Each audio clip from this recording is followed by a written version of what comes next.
नमस्कार, स्वागत है आपका। आप देख रहे हैं कल की तैयारी। मैं हूं आपके साथ प्रशांत पांडे। एक ऐसा शो जहां पर आज के बाजार का पूरा ब्यौरा, पूरा लेखा जोखा हम आपके सामने रखते हैं और इस आधार पर आपके बाजार की आज ही एडवांस तैयारी कराते हैं। यानी कल जब आप बाजार में उतरें तो किन लेवल्स का ध्यान रखें, ये हमारे दिग्गज एक्सपर्ट्स आपको बताते हैं। यही नहीं, किन सेक्टर्स पर हमारे एक्सपर्ट बुलिश हैं, कहां पर सतर्क नजरिया रखना चाहिए और इस बाजार में कैसे निवेशक का संभल कर कदम रखें और किस तरह से अपनी रणनीति आगे बढ़ाएं, ये हम दिग्गज मार्केट एक्सपर्ट से जानते हैं। इसके अलावा एक हिस्सा हम आपके सवालों का भी शामिल करते हैं, जिसका समाधान देते हैं हमारे एक्सपर्ट। तो अपना सवाल भेजने का बस एक ही मंच है आपका, यूट्यूब पर अपने सवाल भेजिए कमेंट बॉक्स में और हम उन सवालों को अपनी चर्चा में शामिल करेंगे। ये लेकिन कल की तैयारी इस शो में जो सवाल आपने पहले पूछे हैं उनके जवाब आज मिलेंगे। आज जो आप सवाल पूछेंगे वो कल के शो में हम एक्सपर्ट से उन पर राय लेंगे। चलिए, अब अपने साथ दो बेहद खास मेहमानों को मैं शामिल करूंगा। हमारे साथ आज जैनम ब्रोकिंग के किरण जानी साहब और यस सिक्योरिटीज के लक्ष्मीकांत शुक्ला जुड़ चुके हैं। आप दोनों का बहुत बहुत स्वागत। जरा बाजार पर एक निगाह डालते हैं तो आप देखिए 22,100 के करीब बंद हुआ निफ्टी और 48,100 के करीब बंद हुआ बैंक निफ्टी। थोड़ी बहुत जो रिकवरी आई थी उसको कहीं ना कहीं एक तरह से फ्लैट कारोबारी हमें निफ्टी में नजर आया। तो एक तरह से हम वोलेटाइल बाजार को देखते हैं, लेकिन अच्छी बात यही रही कि निफ्टी के लिए कि 22,000 का जो अहम स्तर था वो संभाल के रखा आज के बाजार में। ये एक बड़ा टेक अवे है आज के बाजार के। अगर बैंक निफ्टी की बात करें तो ये कमोबेश जो है वो बैंक निफ्टी के मुकाबले एक वक्त पे आउट परफॉर्म करता नजर आया, लेकिन बाजार बंद होने तक 230 अंकों की कमजोरी हमें देखने को मिली। आज के मार्केट ब्रेथ यानी एडवांस डिक्लाइन रेशियो को जरा सामने ले आइए।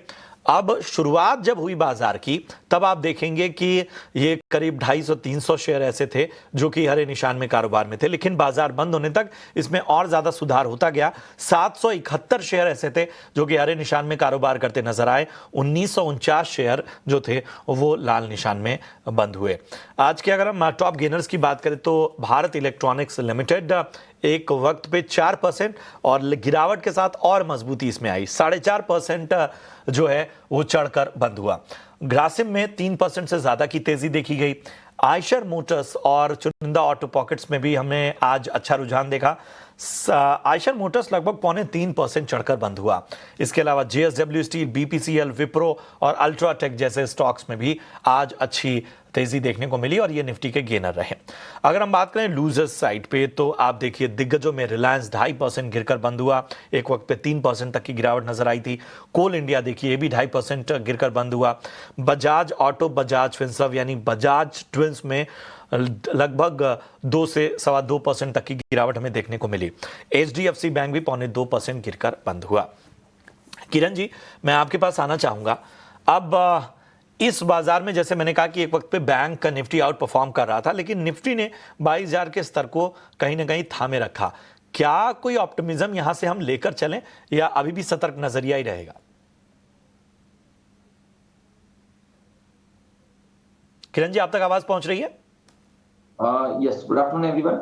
सो अगर हम मार्केट की बात करें तो जैसे आपने बताया कि मार्केट ब्रेथ आज जो थी वो काफी खराब थी। नो डाउट निफ्टी और बैंक निफ्टी दोनों ने नीचे के लेवल से एक अच्छा खासा रिकवरी देने की कोशिश की, लेकिन ओवरऑल जिस तरह से चार्ट पैटर्न हम देख रहे हैं और जो बैंकिंग क्षेत्र में हम एक तेजी देख रहे थे, लेकिन आज वहां पे हमने देखा कि थोड़ी कमजोरी आई। तो इसकी वजह से मेरे हिसाब से थोड़ा हमें और वेट एंड वॉच करना पड़ेगा। एक जो अच्छी बात है वो बैंक निफ्टी में अभी भी है, वो 47,800 के आसपास के जो लेवल्स है उसको संभाले रखे हुए है। और निफ्टी में जहाँ पे पॉजिटिव डाइवर्जेंस अभी हमें देखने को नहीं मिल रहा है, वहां निफ्टी में अभी भी वो पॉजिटिव डाइवर्जेंस इंटैक्ट है।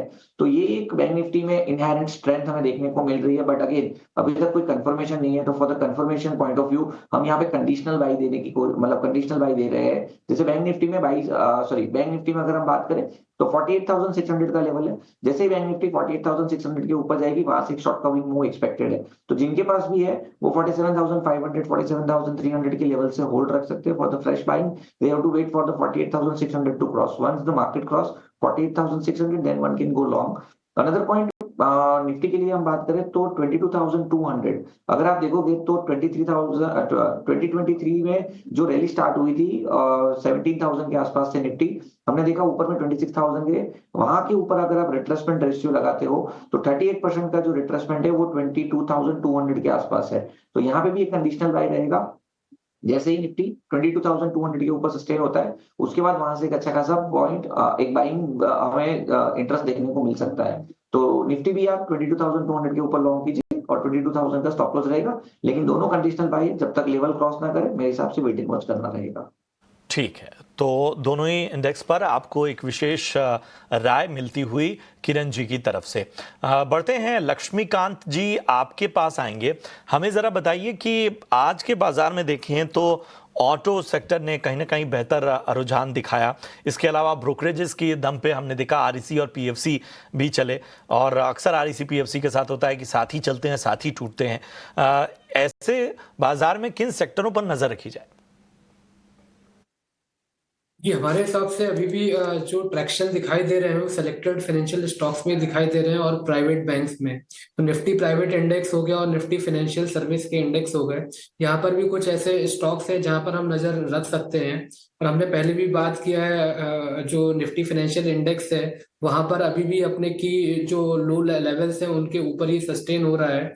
और अगर हम स्टॉक स्पेसिफिक बात करें तो अभी भी इसमें बजाज फिनसर्व, बजाज फाइनेंस और चोला फाइनेंस, ये तीनों ही स्टॉक काफी अच्छे लग रहे हैं। और वहीं पर अगर हम प्राइवेट बैंक्स की बात करें तो अभी भी एचडीएफसी बैंक, कोटक बैंक में भी हमें आने वाले समय में एक पुल बैक मूव हमें देखने को मिल सकता है। और अगर वो अपने की मूविंग एवरेज के ऊपर सस्टेन रहते हैं तो हमें अच्छे खासे अपसाइड के मोमेंटम दिखाई देंगे। इस गिरते हुए मार्केट में यही दो ऐसे सेक्टर हैं जिन्होंने थोड़े बहुत रेजिलियंस दिखाए हैं और वहां पर हमें एक पुल बैक मूव आने की उम्मीद है। हालांकि आज के सत्र में निफ्टी मेटल और निफ्टी पीएससी में हमें एक पॉजिटिव सेंटीमेंट दिखे हैं, क्योंकि वहां पर हमें लोअर लेवल्स पे मजबूती दिखी है। तो निफ्टी मेटल्स में भी अगर हम बात करें तो जेएसडब्ल्यू स्टील और हिंडेल्को और तीसरा जो है टाटा स्टील, ये तीनों स्टॉक थोड़े बेहतर लग रहे हैं जहां पर हम बाइंग अपॉर्चुनिटी तलाश कर सकते हैं आने वाले समय में। ये वो तमाम सेक्टर स्टॉक्स हैं जहां पर आने वाले वक्त में बेहतर मौके आप तलाश सकते हैं। चलिए फटाफट से आपके सवालों को भी अपनी चर्चा में शामिल करते हैं। विनीत बंसल हमारे एक दर्शक हैं जिन्होंने यूट्यूब पर सवाल पूछा है, और इनका सवाल आईओसी पे है। एक बार मैं लेवल्स बता देता हूं किरण जी। 159 की इनकी बाइंग है, थोड़ा नुकसान यहां पर होता हुआ। बताइए आईओसी पे क्या राय बनेगी? वैसे आज अगर हम देखें ऑयल और गैस शेयरों पर तो काफ़ी दबाव दिखा। रिलायंस देखिए 1 साल के निचले स्तर पर पहुंचा, और बाकी शेयरों पर भी प्रेशर देखने को मिला। आईओसी फिर भी जो है वो इस बाजार में 1% के आसपास चढ़कर बंद हुआ। तो क्या राय बन रही है आपकी? कि अगर हम बात करें इनिशियली यहाँ पे भी हमने देखा कि जब आज का सत्र चालू हुआ तो एक प्रेशर के अंदर स्टॉक था, लेकिन जिस तरह से रिकवरी हुई है कहीं ना कहीं एक बुलिश रिवर्सल कैंडलस्टिक पैटर्न हमें डेली चार्ट के ऊपर देखने को मिल रही है विद बुलिश डाइवर्जेंस।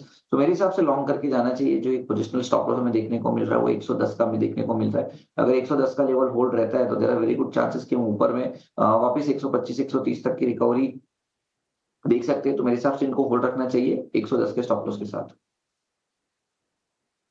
होल्ड करने की आपको सलाह, जो रिकवरी है वो बेहतर नजर आ रही है। टाटा मोटर्स जरा सामने लेकर आइए। टाटा मोटर्स पर हमारे एक दर्शक हैं रतन सिंह, राय जानना चाहते हैं। 872 की इनकी बाइंग है और इनके बाइंग प्राइस से काफ़ी नीचे आ चुका है स्टॉक, और फिलहाल इनको 50,000 के ऊपर का नुकसान हो रहा है। लक्ष्मीकांत जी बताइए, टाटा मोटर्स, बहुत सारे सवाल आ रहे हैं टाटा मोटर्स पे और ज़्यादातर खरीदारी काफ़ी ऊपरी स्तरों की है। क्या रणनीति रखनी चाहिए?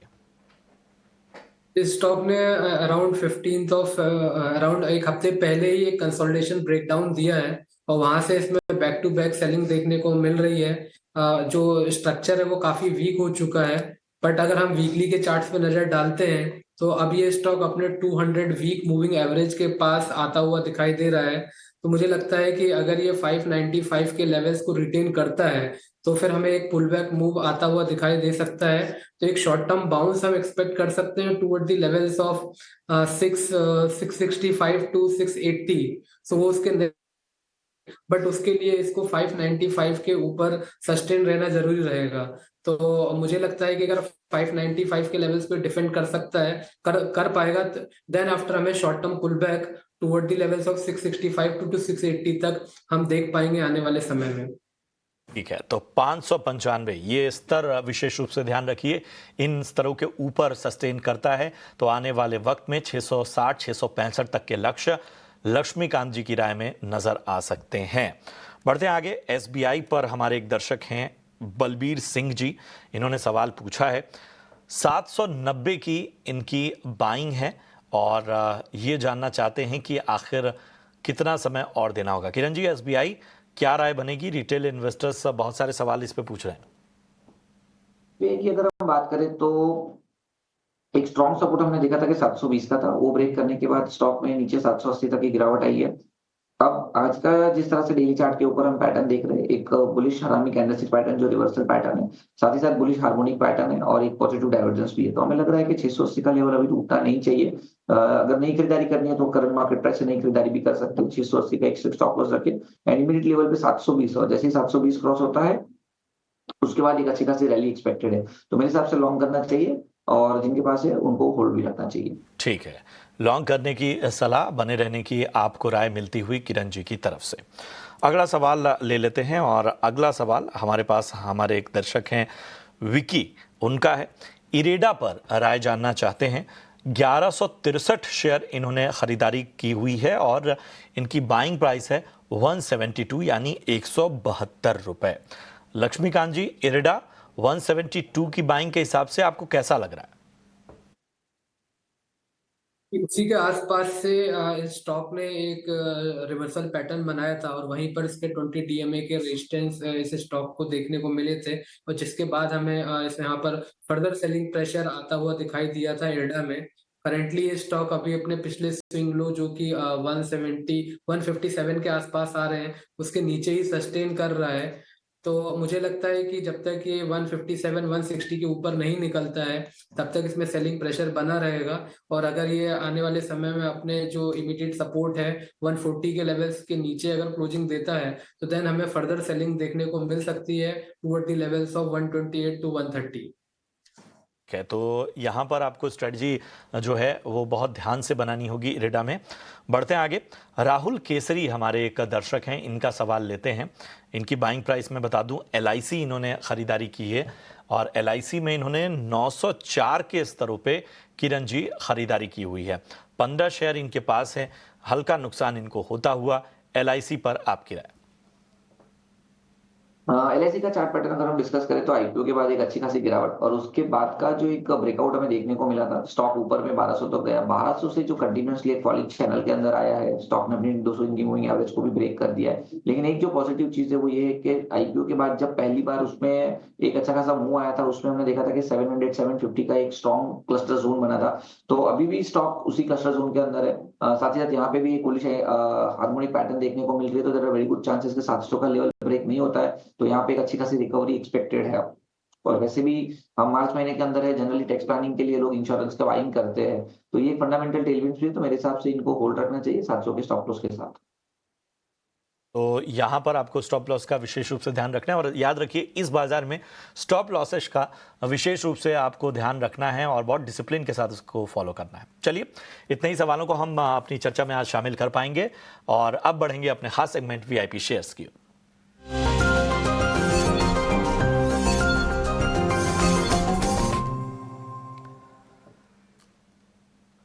तो लक्ष्मीकांत जी, सबसे पहले आप बताइए आपके रडार पे कौन से स्टॉक हैं? आज के सत्र में हम एक ही कॉल रेकमेंड करना चाहेंगे, वो भी सेलिंग के लिए, क्योंकि हमें लगता है कि जब तक मार्केट 22,450 के ऊपर सस्टेन नहीं करता है तब तक सेल ऑन राइज की स्ट्रेटेजी के साथ ही ट्रेड करना चाहिए। हालांकि हल्के फुल्के से शॉर्ट टर्म पुल बैक हम देख सकते हैं जब तक वो 22,000 के ऊपर रहता है। अगर 22,000 के लेवल टूटते हैं तो फर्दर सेलिंग प्रेशर आता हुआ दिखाई देगा। तो हमारी जो राय वो सेलिंग के लिए है, तो वो है ICICI GI में। तो ICICI जनरल इंश्योरेंस में अगर हम देख रहे हैं पा रहे हैं डेली के चार्ट्स पर, तो इसने अपने प्रीवियस स्विंग लो को तोड़ दिया है और पिछले कुछ दिनों से ये स्टॉक अपने की मूविंग एवरेज के नीचे ही सस्टेन कर रहा है। तो हमें लगता है कि आने वाले समय में भी यहाँ पर हमें back to back selling pressure देखने को मिल सकता है और नेगेटिव सेंटीमेंट बने रहेंगे जब तक कि स्टॉक 1710 के नीचे सस्टेन करेगा। तो वही हमारा स्टॉप लॉस है, तो इसे करंट लेवल पे हम शॉर्ट करके चल सकते हैं करंट मंथ के कॉन्ट्रैक्ट में। और जो एक्सपेक्टेड टारगेट नजर आ रहे हैं वो आ रहे हैं 1605 के, और हमें स्टॉप लॉस 1710 का रखना है। आपको आईसीआईसीआई जनरल इंश्योरेंस में। बढ़ते हैं आगे, किरण जी आप बताइए आपके रडार पे कौन से स्टॉक हैं?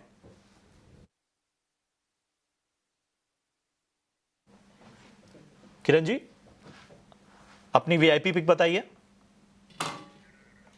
चलिए लगता है संपर्क हमारा टूट गया है, लेकिन किरण जी ने, हाँ किरण जी आवाज आ रही है, अपनी पिक बताइए। अभी जिस तरह से मार्केट चल रहा है तो कहीं ना कहीं हमें मेटल सेक्टर के अंदर अच्छा लग रहा है। आज जिस तरह से मेटल सेक्टर के अंदर हमने देखा कि मार्केट में लास्ट में यहाँ पे एक अच्छा खासा उछाल भी आया था, तो हमारा पहला जो पिक रहेगा वो हिंडाल्को रहेगा। हिंडाल्को का अगर आप डेली प्राइस चार्ट देखोगे तो एक डबल बॉटम पैटर्न ब्रेकआउट है, उसका सक्सेसफुल रीटेस्टिंग यहाँ पे हो चुका है। मोमेंटम इंडिकेटर भी बुलिश जोन के अंदर है, तो हमें लग रहा है कि यहाँ पे एक बार हिंडाल्को लॉन्ग करके जाना चाहिए। 630 के आसपास हम लॉन्ग करके जाएंगे, 650 के हमारे टारगेट रहेंगे, और जो एक स्टॉप लॉस मेंटेन करना है वो 619 का रहेगा। तो यहाँ पे हिंडाल्को एक हमारा बाय कॉल रहेगा। दूसरा है वो कृष्णा डायग्नोस्टिक है। कृष्णा डायग्नोस्टिक की अगर हम बात करें तो ओवरऑल चार्ट पैटर्न जिस तरह से हमें देखने को मिल रहा है, एक बुलिश एंगल पे, sorry bullish hammer candlesticks pattern नहीं है, हमारे कवरेज में नहीं है, तो हिंडाल्को जो है वो पिक आपको लेनी है। 650 के लक्ष्य, 619 का स्टॉप लॉस। शुक्रिया करेंगे आप दोनों का हमारे शो में जुड़ने के लिए और अपनी तमाम टॉपिक बताने के लिए, निवेशकों का मार्गदर्शन करने के लिए। फिलहाल कल की तैयारी में इतना ही, दीजिए इजाजत। आप देखते रहिए ET नाउ स्वदेश। नमस्कार।